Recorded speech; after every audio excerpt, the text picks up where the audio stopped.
I think people looking at Notre Dame's offense and Riley Leonard and the fact that he didn't go over 100 yards passing, the fact that they did not have more than 250 yards total offensively against Georgia, and people are thinking I don't think if it gets be a track meet, they can't win it. I don't know if that's the case. I just think they will adjust their plan based on what you need to win, because I think there were plays there. They just chose not to try them because they knew their defense was pitching a shutout against Georgia. So how capable is this Notre Dame offense in the event in which they got to score 20-25 to win?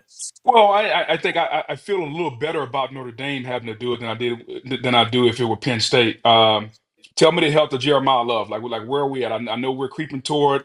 I saw him rubbing the knee. We put a sleeve. If he's not full speed, and now we got to put everything on Price. Man, they're gonna have to figure out a way to manufacture yards.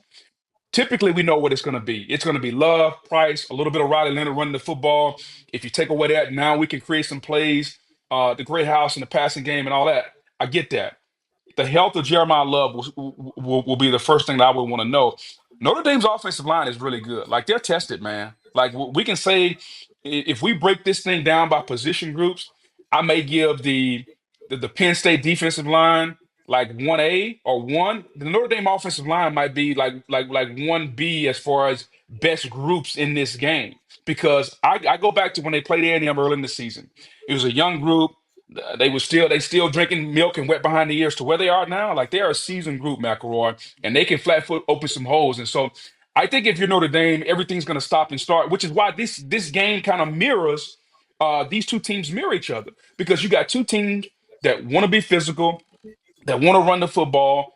They're really not trying to create chunk plays down the field a ton.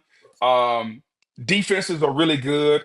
Quarterbacks, although I think Aller is more talented than Riley Leonard, he hasn't always played that way. And so the run game and the physicality is really going to be key to this game. So, but if you're Notre Dame, again, it's the same thing that I said with Penn State. Run the football with these two backs, run some zone read or some QB bash, QB power with Riley Leonard. And if they take that away, now Riley Leonard is going to have to make some plays.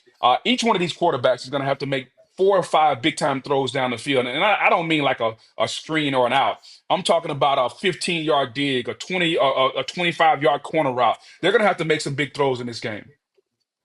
Yeah, I do think that it's going to be probably a game where there might be a couple explosive plays that people don't anticipate.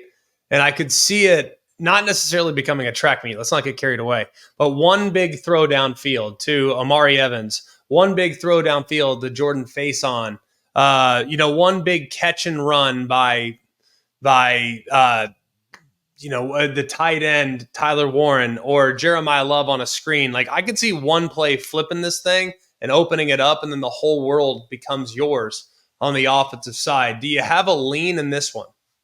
I'm going to lean Notre Dame in this one. I just think when you look at the ways, and this is how I do football, whether it's college or pro.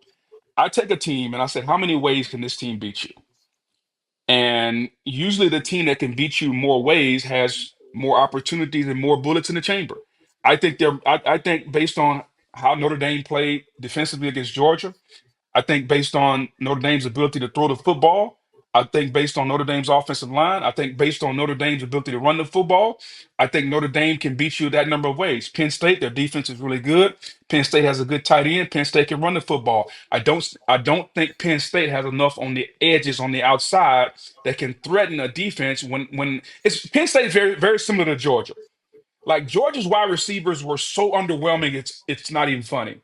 I don't think Penn State's are quite to their level, but they are definitely underwhelming. And so now, when your wide receivers aren't there, it limits the number of ways offensively, if I'm calling the plays, that I'm going to try to figure out a way to score points. I think Penn State's handicapped. And I think I would lean toward Notre Dame, with a small caveat on Riley Leonard. Like, I like Riley Leonard.